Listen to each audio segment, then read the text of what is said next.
You're walking through an ordinary American town, and 100 feet below your shoes, there's another city. Streets, stores, even people. Welcome to the America you've never seen. Starting off with number 16. Portland, Oregon doesn't look like the Wild West, but in the mid-1800s, it was one of the most dangerous ports in the world. Visiting sailors would drink and disappear. Locals would whisper about men being drugged and smuggled underground, only to be sold to desperate ship captains looking for crews. Sure, it sounds dramatic, and a lot of it is probably an urban legend, but the tunnels are real. They're known as the Shanghai Tunnels. By the late 19th century, they crisscrossed through Portland's historic downtown, running straight to the docks. They linked up to the basements of local businesses, making it easier to move things around. They were also used as opium dens, drinking holes, and even holding cells.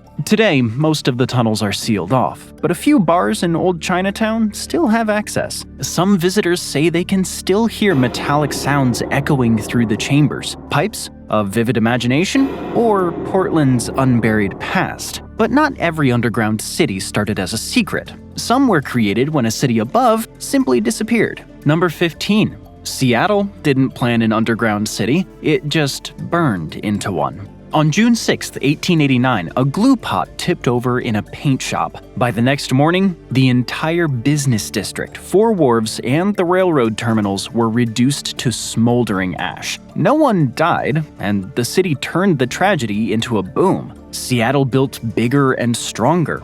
Brick and stone replaced wood. The population doubled. And the streets? They were raised by 30 feet to prevent constant flooding. But when the new city went up, the old one stayed exactly where it was. Under Pioneer Square, Seattle's original streets, storefronts, and sidewalks continued to exist, perfectly preserved in the dark. For years, people still used them too. Shops operated below ground, steam baths opened, even brothels stayed busy. Then it all changed. In 1907, the bubonic plague hit Seattle. The city leaders panicked. Rats were blamed. Everyone underground was evicted. The passages were sealed. Entrances bricked over. Most people forgot about the tunnels until the 1960s. Urban redevelopment exposed the underground world, and the city tried to condemn it, but failed. Over 500,000 people signed a petition to save it. Today, there are underground tours where you can still see a little of old Seattle, faded storefronts, ghostly streets, and all. Seattle wasn't the only city forced to rebuild on top of itself, though.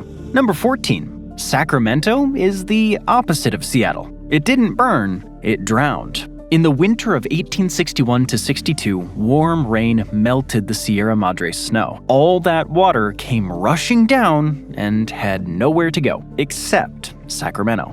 Then it happened again and again. By January, the flooding was so bad the governor had to row a boat to his mansion and enter the second floor. People suddenly realized that Sacramento was on a floodplain. So instead of fleeing, the city built up. Over the next 15 years, it was raised by 10 to 20 feet. The buildings were lifted by massive screw jacks. New streets were created, but the old streets were left alone, and they became Sacramento's underground. Old basements were turned into bars, gambling halls, and parlor houses. Business boomed until the city moved on and left it buried. Today, they're a glimpse into how people used to live. In Sacramento, people eventually walked away from the underground. In one town, it became something they couldn't escape. Number 13. Centralia, Pennsylvania was built on coal, and in May 1962, it caught fire right before Memorial Day. The town decided to clear its landfill the old-fashioned way, by burning it. No one realized that the town sat on top of old coal mines.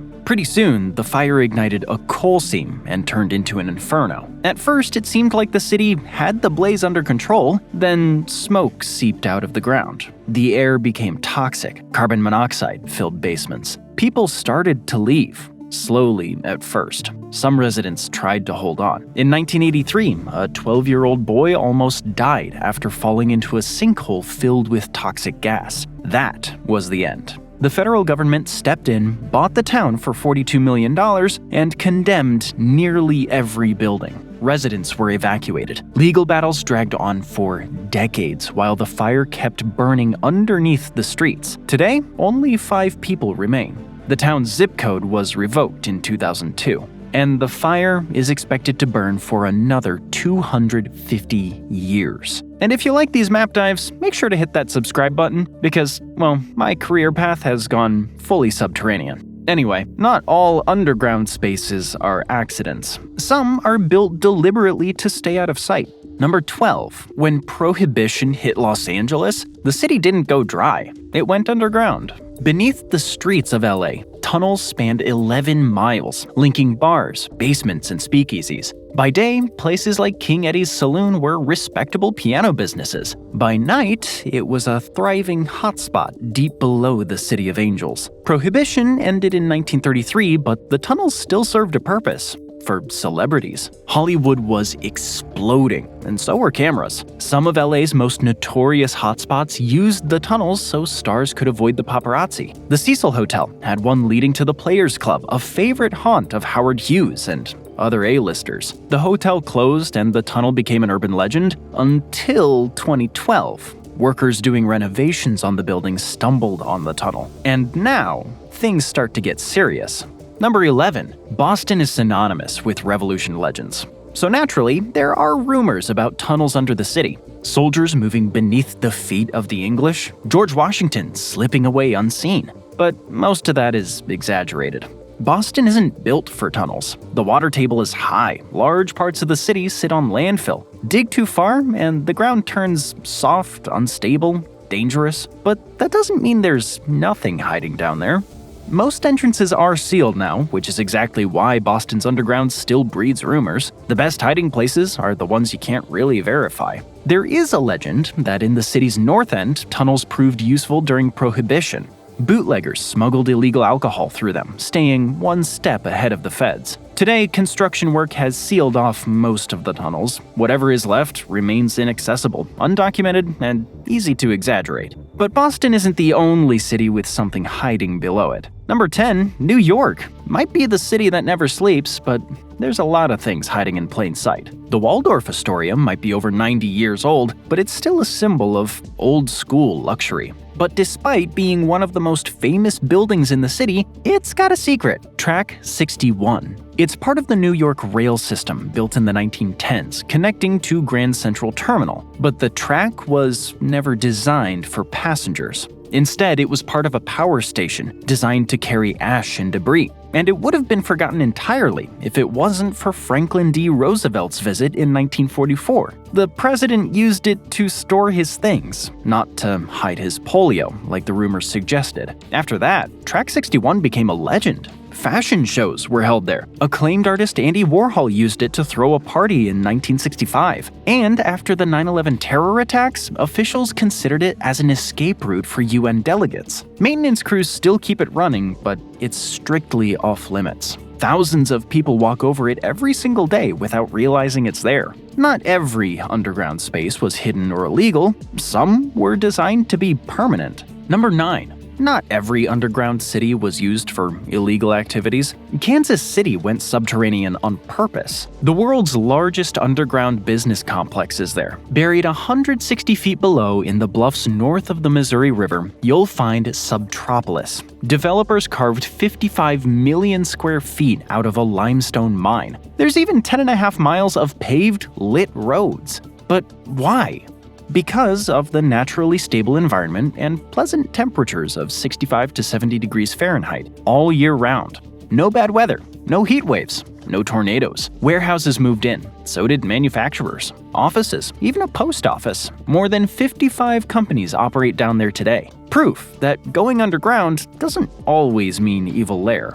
And some underground projects weren't about business at all. Number 8. Washington, D.C. is home to some of America's most famous landmarks, but swing by H Street and a narrow alley hides something else. If you were allowed through it, you aren't, it would eventually lead into the White House basement.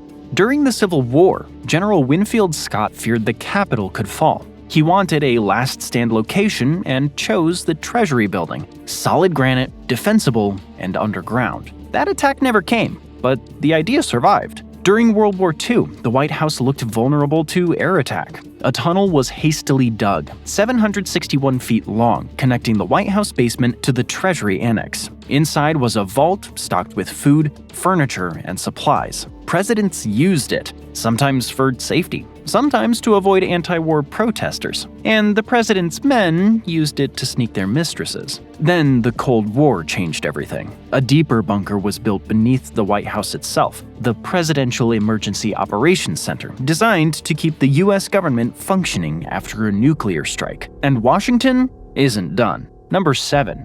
Go 48 miles west of Washington and you'll reach Bluemont, Virginia, and Area B. Officially, it started as a weather station. That's why it's known as Mount Weather. Today, it acts as a FEMA facility, but the site hides a massive underground complex beneath the mountain. Blast doors, its own water supply, emergency power, a hospital, living quarters, even a crematorium. The facility was prepped during the Cuban Missile Crisis, but there's no confirmed tunnels connecting Mount Weather to Washington. Digging nearly 50 miles in secret would be pretty difficult. However, the rumors never went away. But the nation's plans didn't stop beneath Washington itself. Mount Weather was for continuity. The next one, that was for war. Number 6. In the 1950s, the US faced a brutal reality. Washington might not survive a nuclear attack.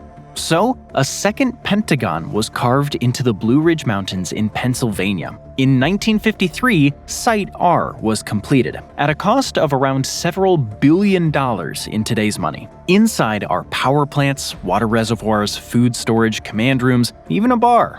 If the real Pentagon was destroyed, this one would take over. Vice President Dick Cheney was evacuated there after the 9/11 attacks. The tunnels are so big that they can hold several 3-story buildings, and the government's plans didn't stop with the Pentagon. Number 5. The Greenbrier Hotel in White Sulphur Springs, West Virginia, has been in business since 1913. Its guests include 28 presidents, and it hosted important international conferences in World War II. And that made it perfect. During the Cold War, the Pentagon had a backup plan, but Congress didn't. So, in 1959, the hotel started a new construction project. Guests saw expanded accommodations, and it was nicknamed the West Virginia Wing. But something else was going on, something beneath the ground. Project Greek Island, a massive bunker built directly underneath. 12 feet wide, 10 feet high, 18 inches thick, and 25 tons in weight. And that's just one blast door. There were 3. Behind them, there were facilities that could comfortably hold all 535 members of Congress for at least 60 days. They could eat, sleep, exercise, and legislate, all without anyone knowing where they were. The bunker was kept stocked for 30 years as Cold War tensions ramped up, but no one ever used it. In 1992, a Washington Post investigation exposed the bunker. Within days, it was shut down. It became a tourist attraction, but today it's home to a data center. Some plans, though, are too big to hide beneath buildings. Number 4. Just how much can you pack for the end of the world? It turns out, a whole lot. Because there are underground neighborhoods, and then there's Cheyenne Mountain, a city under 2,000 feet of solid rock. It was built between 1961 and 1966, designed to survive a direct nuclear strike 1,000 times more powerful than the bombs dropped on Hiroshima and Nagasaki. It covers 5.1 acres and is carved out of 700,000 tons of granite. Inside are 15 massive buildings mounted on giant springs, isolated from shockwaves. There are gyms, dorms, hospitals, reservoirs, and command centers. There's even a Subway sandwich restaurant. It even has its own reservoir that holds 1.5 million gallons of water. The mountain can seal itself off in the event of a nuclear attack and can run independently for months.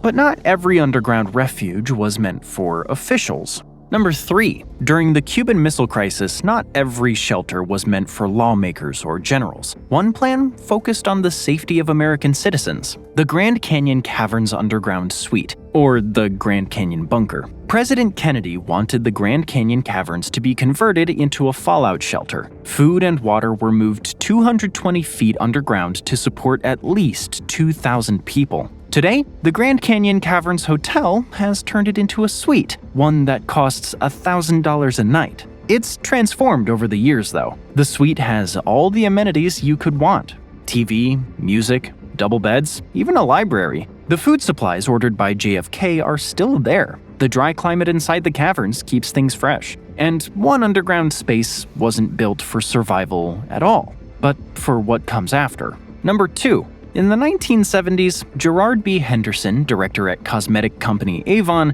started to worry about his safety. So he moved underground. By 1978, the Las Vegas Underground Mansion was complete, around 26 feet below ground. It's made of concrete and steel. The only way to get in was through doors that looked like boulders. Inside were 5 bedrooms, 6 bathrooms, a pool, 2 spas, a bar, a dance floor, a sauna, and even a 4-hole putting green. There was even a fake sky that simulated daylight.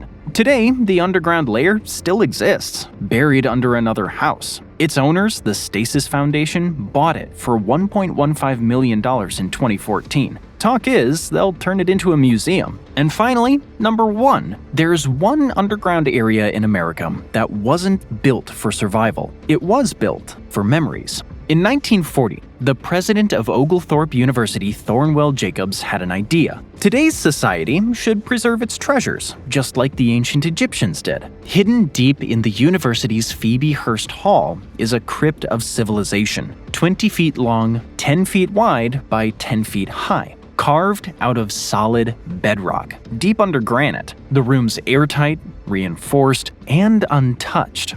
Inside are everyday objects meant to represent early 20th century civilization. Artie Shaw records, a plastic Donald Duck, voice recordings of FDR and Hitler. The crypt is sealed until 8113. Supposedly the same distance from Jacob's time as the earliest calendar. Proof that while Americans dig tunnels to hide, escape, and survive, sometimes they dig simply to be remembered.